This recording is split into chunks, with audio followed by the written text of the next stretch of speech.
सौम्या हुई प्रेग्नेंट और मंगल का हुआ बदमाशों से आमना सामना। मंगल लक्ष्मी की कहानी अब कई महीनों आगे बढ़ चुकी है। मसूरी की ठंडी हवाओं में अब मंगल अपने बच्चों अक्षत और ईशाना के साथ नई जिंदगी की शुरुआत कर चुकी है। उसने वहां एक छोटा सा रेस्टोरेंट खोला है जो धीरे धीरे लोगों में मशहूर हो रहा है। मगर जिस सुकून की तलाश में मंगल मसूरी आई थी, वो सुकून उसे अब भी नहीं मिला है। किस्मत एक बार फिर उसके सामने ऐसी चुनौतियां लाने वाली है जो उसकी पूरी दुनिया बदल देंगी। जहां एक और मंगल अपने बच्चों को नई जिंदगी देने की कोशिश में लगी है, वहीं शहर में आदित्य की जिंदगी में भूचाल आने वाला है। क्योंकि सौम्या, जो अब तक गायब थी, अचानक वापस आ गई है। और उसके लौटने की वजह है उसका प्रेग्नेंट होना। लेकिन क्या सच में वह गर्भवती है या यह किसी और खतरनाक चाल की शुरुआत है? कहानी की शुरुआत होती है मंगल से, जो कुसुम को समझा रही होती है। अम्मा, मैंने बहुत कुछ झेला है। अब मुझे किसी मर्द की जरूरत नहीं है। मेरे बच्चे ही मेरी ताकत हैं और मैं चाहती हूं कि वो इस दुनिया की कटु सच्चाइयों से दूर रहें।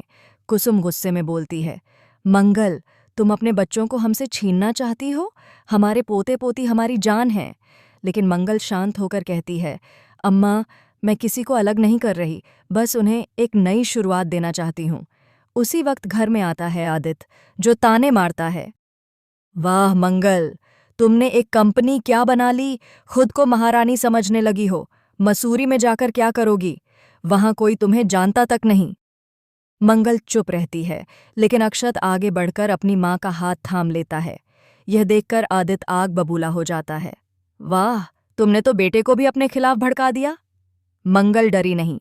वह कहती है, अब मैं किसी डर में नहीं जीऊंगी। मेरे बच्चों का भविष्य मेरी जिम्मेदारी है।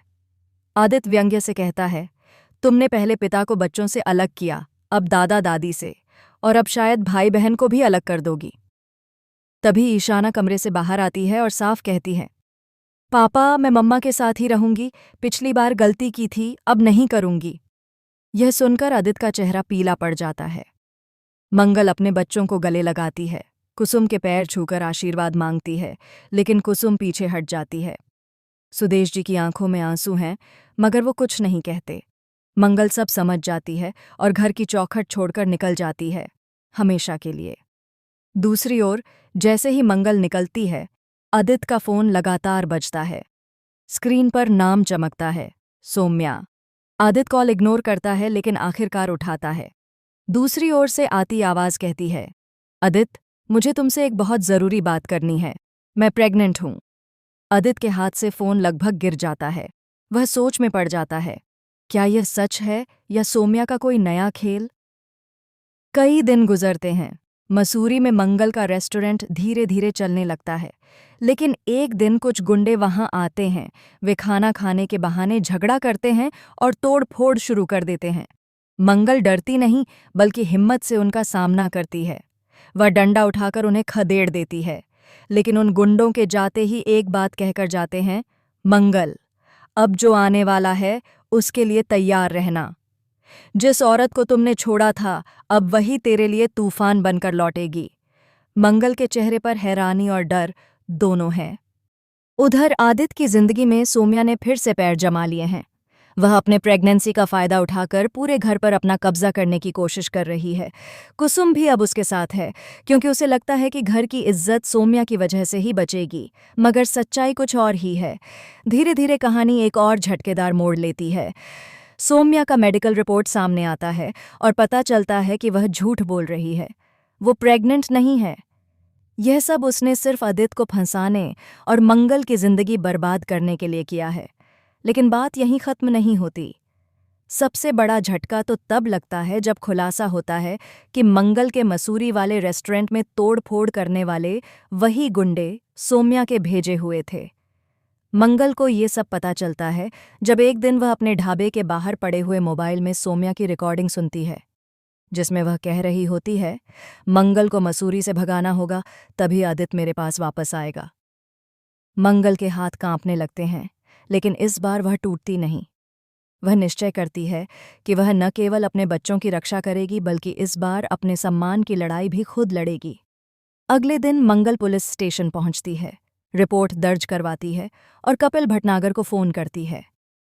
वही आदमी जिससे उसने सालों पहले रिश्ता तोड़ दिया था।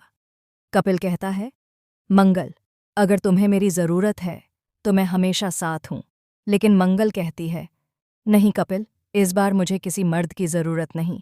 इस बार लड़ाई मेरी है, अपने बच्चों के लिए, अपनी सच्चाई के लिए। शाम होते होते मसूरी की हवाओं में फिर तूफान उठता है। मंगल का रेस्टोरेंट फिर से जलाया जाता है, लेकिन इस बार मंगल उसके राख होने से पहले ही वहां पहुंच जाती है और एक गुंडे को पकड़ लेती है। उसके मुंह से जो नाम निकलता है वह सबको हिला देता है, सौम्या। यह सुनते ही मंगल की आंखों में आग भर जाती है। वह जान चुकी है कि अब यह सिर्फ बदले की कहानी नहीं, बल्कि इंसाफ की लड़ाई है।